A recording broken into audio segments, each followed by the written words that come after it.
Good morning to all my friends and family, and welcome to Jim's 5 a.m. Club. And look what I've got. I've got Circular Quay. What a beautiful morning it is. It's a little overcast, of course, but it's springtime. There's a gentle breeze heading coming from the south. And as you can see here, all the ferries are in here, parked up, ready to start their day. And let's go on a little bit of a walk and talk. But I always love getting off the train here at Circular Quay. And I remember as a kid, it was paradise for me to get off the train and get out the door and come out and see this commanding view of Circular Quay, the Opera House there on the right, the Harbour Bridge, and all the ferries. Was absolute magic. Anyway, let's go on a bit of a walk and talk, and today I want to have a chat to you about a subject that I've got near and dear to my heart. Today I want to expand on a book summary that I covered yesterday. The book summary was called Atomic Habits by James Clear. And I just want to talk about one of the concepts in his book, which is very powerful and useful indeed. And his theory is entitled the Plateau of Latent Potential. The Plateau of Latent Potential, and what James talks about in his book. And I've got a bit of a diagram here, so let me just show you the graph. I'll show it to you in graphic form, which hopefully will make it a little clearer. But let's see if you can see that. But the plateau of latent potential basically has two axes. It's got the vertical axis, which is results, and the horizontal axis, which is time and effort.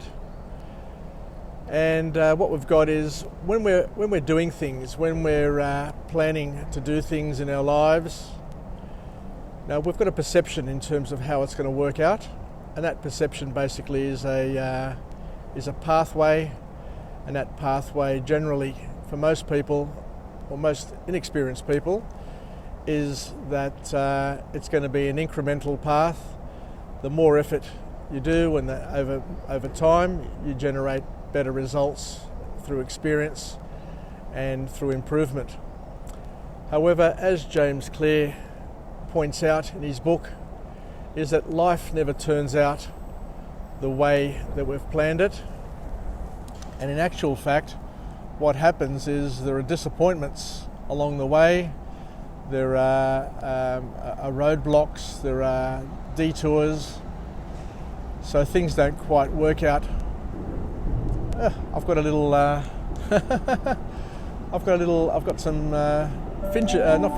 swallows following me around. But anyway, so things don't normally work out the way we plan them to work out. And we've got a valley of disappointment where we underperform our potential, or we underperform where we want to be.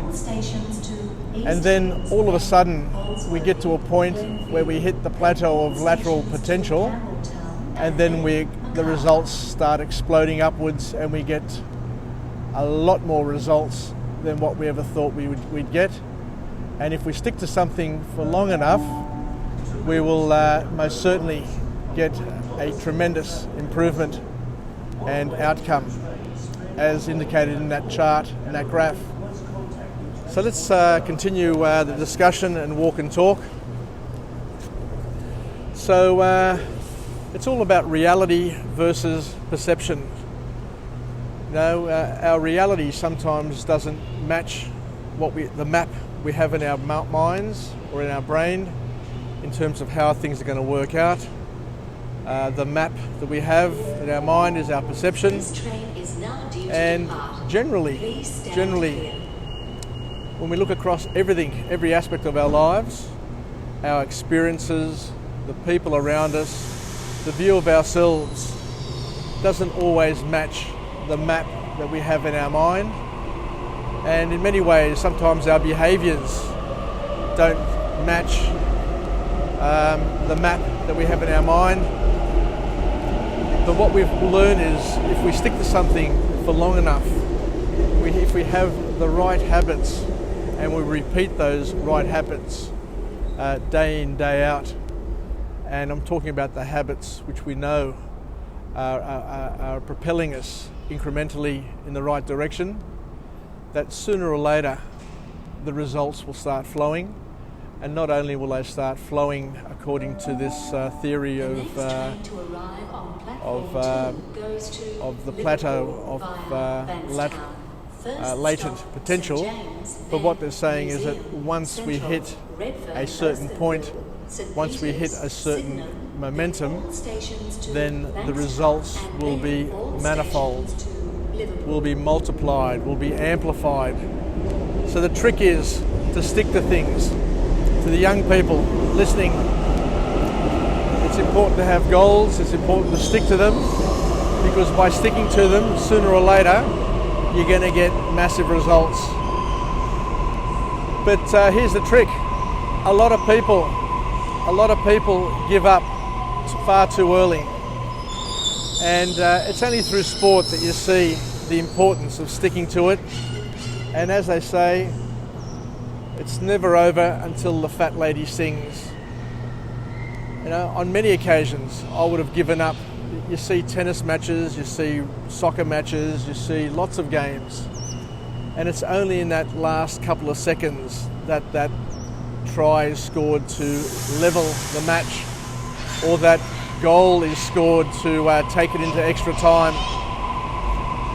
But I often say to myself, I would have absolutely given up well before that, and I would never have been in the hunt to get an equaliser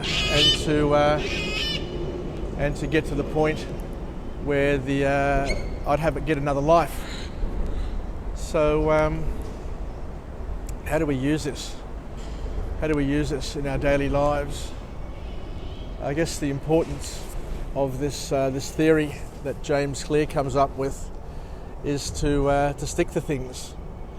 Now, if you've decided to do something, for example, if you've decided to give up smoking, or if you decided to get fit, or if you decided to get healthy, or if you decided to improve your education, or if you decided to become more relaxed, whatever you decide to do, you know, and you've worked out the habits and the actions that you need to take, then basically all you need to do is to continue along that path and stick to that path, even though you're not getting the results that you desired.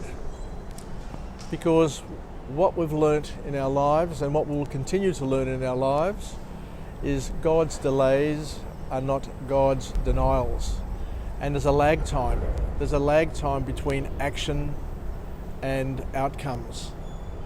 And that delay may take, hours, it may take weeks, it may take months, it may take years. Who knows?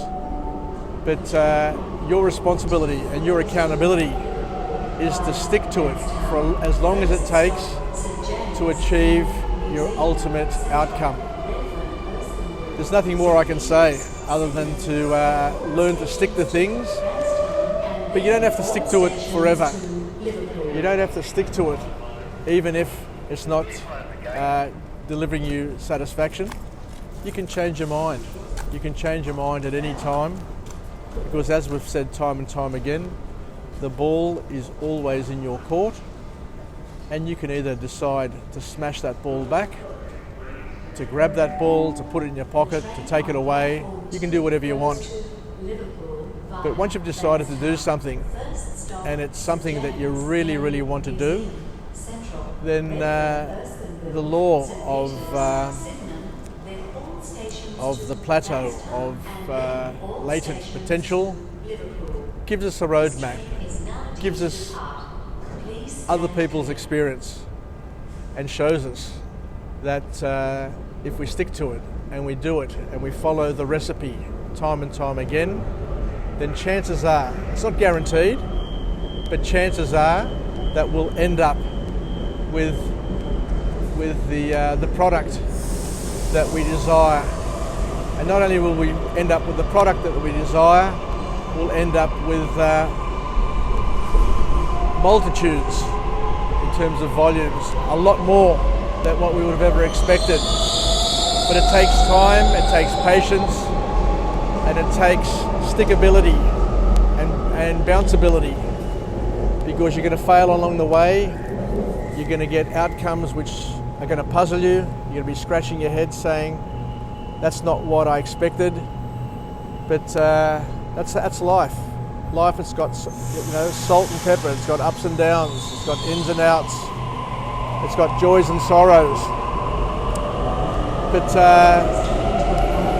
as we said, if you understand the process, if you understand that there's going to be disappointment along the way, and you're willing to stay the course, because very few, let me tell you, very few stay the course in relationships, in friendships, in careers.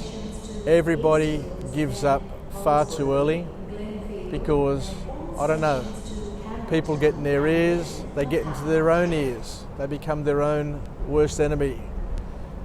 Self-sabotage is one of the greatest killers of dreams and greatness in many of us. We end up being our own worst enemy. So take heed, be aware that these things are operating in the background, and to try and resist being your own worst enemy, and try and make the most of the opportunities that you've got available to you. Anyway, sooner or later, these boats will start moving and they'll be kicking off their morning runs, and they'll be going backward and forward and achieving their service levels for the day. Even though it's an overcast day, it is beautiful here. It's serene, it's quiet, it's peaceful. We've got seagulls flying towards us, and it's another great day. So let's finish off with a positive affirmation. I'm alive, I am well, and I feel absolutely great.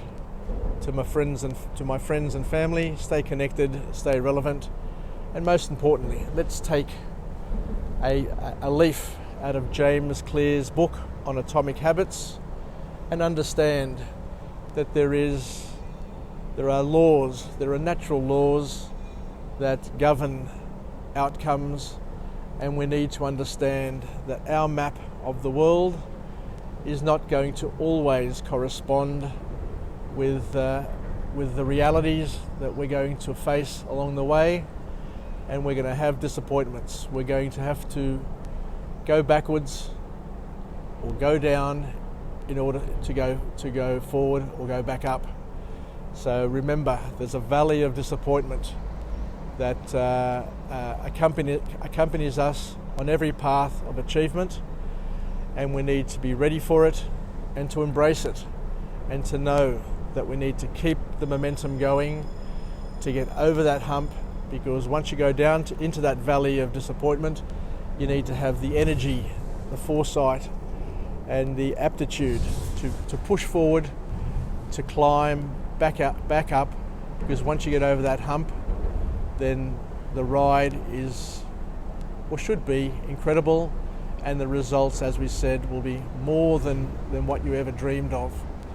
So take care, have a good rest of the day. Sasagapao, I love you all. And until tomorrow, 5 a.m, I look forward to coming to you again with another episode of Jim's 5 a.m Club, where we'll walk and talk and hopefully come up with some other empowering observations, another book summary, or something that'll help us kick off the day and get through the morning and enable us to live, learn, and hopefully pass it on. Anyway, yasas, take care, and we'll chat again. Bye-bye.